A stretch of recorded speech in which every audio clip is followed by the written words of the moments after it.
I'm not okay.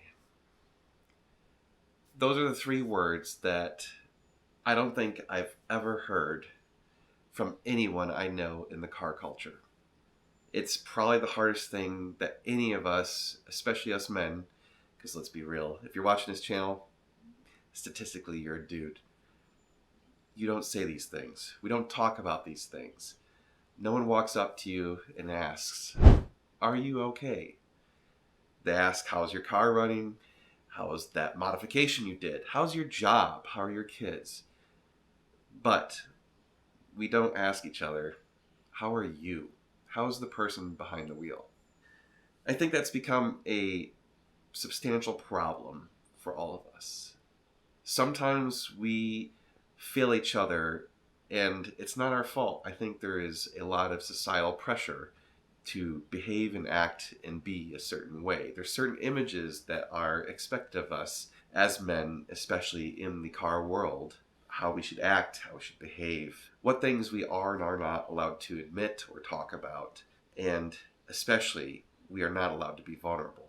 I think these things are unfortunately the cause of a lot of pain and other problems that we as men in the car culture have to deal with, and usually we deal with them alone. So I want to discuss these things and also talk about how powerful and amazing and helpful car culture can be. So let's start off with car culture and how awesome it is. I absolutely love cars. They have been the primary focal point of my entire life since turning 16, and probably before that. You know, if I'm like you probably start off with the Legos, and then RC cars, and then real cars, because you finally could actually do that, and it's just never been the same since. Everything I've done in my life has in some way revolved around trying to play with cars, work on cars, make cars faster, be around them. And by some miracle, I've now got to where my entire life, even my job and everything I do, is about cars. And so that's amazing. And the secondary effect of that is the best and longest friends of my life have all come from cars. I've made friends throughout my life at work, at other social instances, but none of them have ever had the longevity or the quality of friends that you get from car culture. I have friends from car culture that literally have been around for half or more of my life. And they're the same type of friends that I could call up, and I guarantee you, if I needed them, they would do anything they could to help me. In fact, I can prove this. I had probably the single most stressful and difficult moment of my life a little less than a year ago. When our shop flooded, that was it. It still makes me teary to think about. It's hard. That was hard.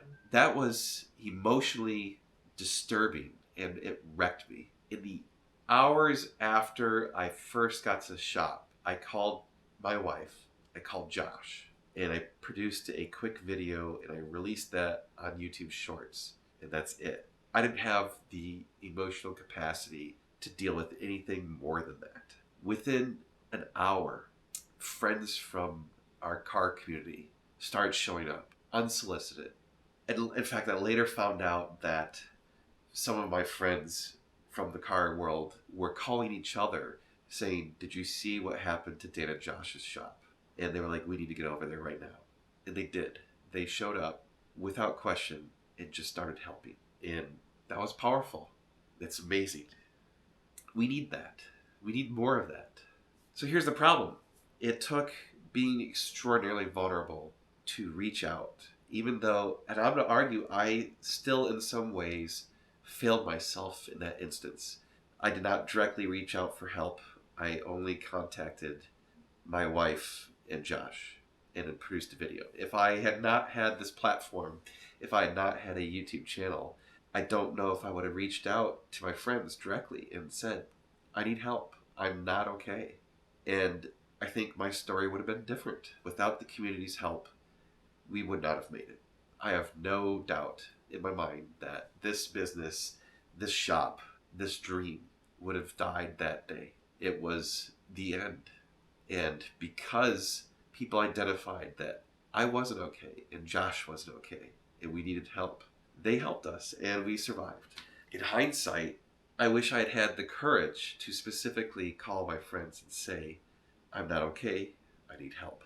And that's a very physical need of help, but it was emotional too. The emotional support of your friends just be there saying, we're going to help you, Maitland. We're going to be there for you. We'll find a way. That was a lot. That meant a lot. It just having that positivity around you when things are so dark is truly helpful. We in the car culture have a mentality of always trying to win, always trying to be the best, always trying to be perfect. We try and make our cars perfect. We try and keep them perfectly clean. We strive for goals that are unobtainable and unrealistic. That mentality can internalize within you and cause you to feel that expression of anything other perfection that we expect is a fault or is not being your best.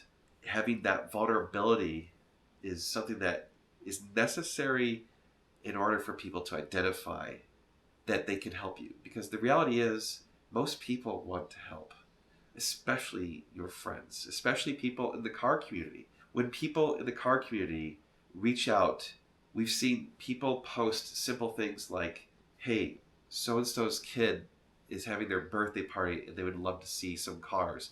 It's not like one or two cars that show up. It's like 50, sometimes too many. We've had kids who are dying of cancer and their support network reaches out and says, hey, they just want to see some cool cars. And we literally filled up entire parking lots just to do that because we want to help. The car community is truly an amazing, amazing culture. And it is very generous and willing to offer that help. But if you don't go to the community with a request for help, no one will know. We're all dudes. We're really, really good at internalizing all this and preventing anyone from knowing that anything is wrong. I'm guilty of it too. I do it frequently. I put on a happy face and I smile even though inside I've spun a bearing, I threw a rod, and I'm out of oil. It literally. I can have days where I am completely destroyed and I still put on a smile. And I still, especially for YouTube, believe me, I have days where the last thing on earth I want to do is look cheery and tell you guys about my day and act like everything's fine when it isn't. So I'm going to make a request of you, my viewers. Do me a favor, and next time you go to a car event or you hang out with some of your car buddies, don't just ask, how's the car running? Ask, how are you running? And meet it. And don't just take a, I'm okay. Really, how are you? And make sure that you really get a feel for if there's something hiding there. Because sometimes that's all it takes is someone really looking for it. And let them know that you're there. You're there to be their friend, to be a soundboard, even if it's nothing more than just letting them vent for 5-10 minutes. Because sometimes that's all we need. I know we all have all sorts of shit go down. And sometimes you just need to tell it to someone. You just want to vent. And having a friend just listen to you, say, yeah, that's right, that thing, or whatever it is, just to be there is truly helpful. Besides that, there are other resources. If you maybe don't have a friend network that you could rely on, because let's be real, not everyone has all the friends in the world or the closest friends. There are other options that are available to help you, including calling 988 in the US, I should say. That is a phone number that works anywhere in the US. It is a mental health crisis hotline. And that's not even necessarily saying that you're thinking horrible thoughts or whatever. Maybe you just need something to help you for a little bit. I'm not trying to sell you guys on these third party whatever. I don't have a sponsor for this video. I don't think this video is making any money. I'm doing this for no other reason than I think this needs to be said. And I hope that you guys can appreciate that and realize that this is important. These are important things. Taking care of yourself includes your mental health. It's not just your physical health. It is your mental health too. So I'm blessing you with the authority to be vulnerable, to speak out when you need help, to say, I'm not okay. When someone asks, how are you? Say, I'm not okay. If you truly aren't okay, and that's acceptable. And you know what? If that person can't handle that, find someone who can. Call 988 or, hire a mental health professional to help you. There's a lot of ways around this. And there's a lot of ways that can come through in a positive way that makes your life better. And believe me, those who care about you will appreciate and endorse this as a positive activity.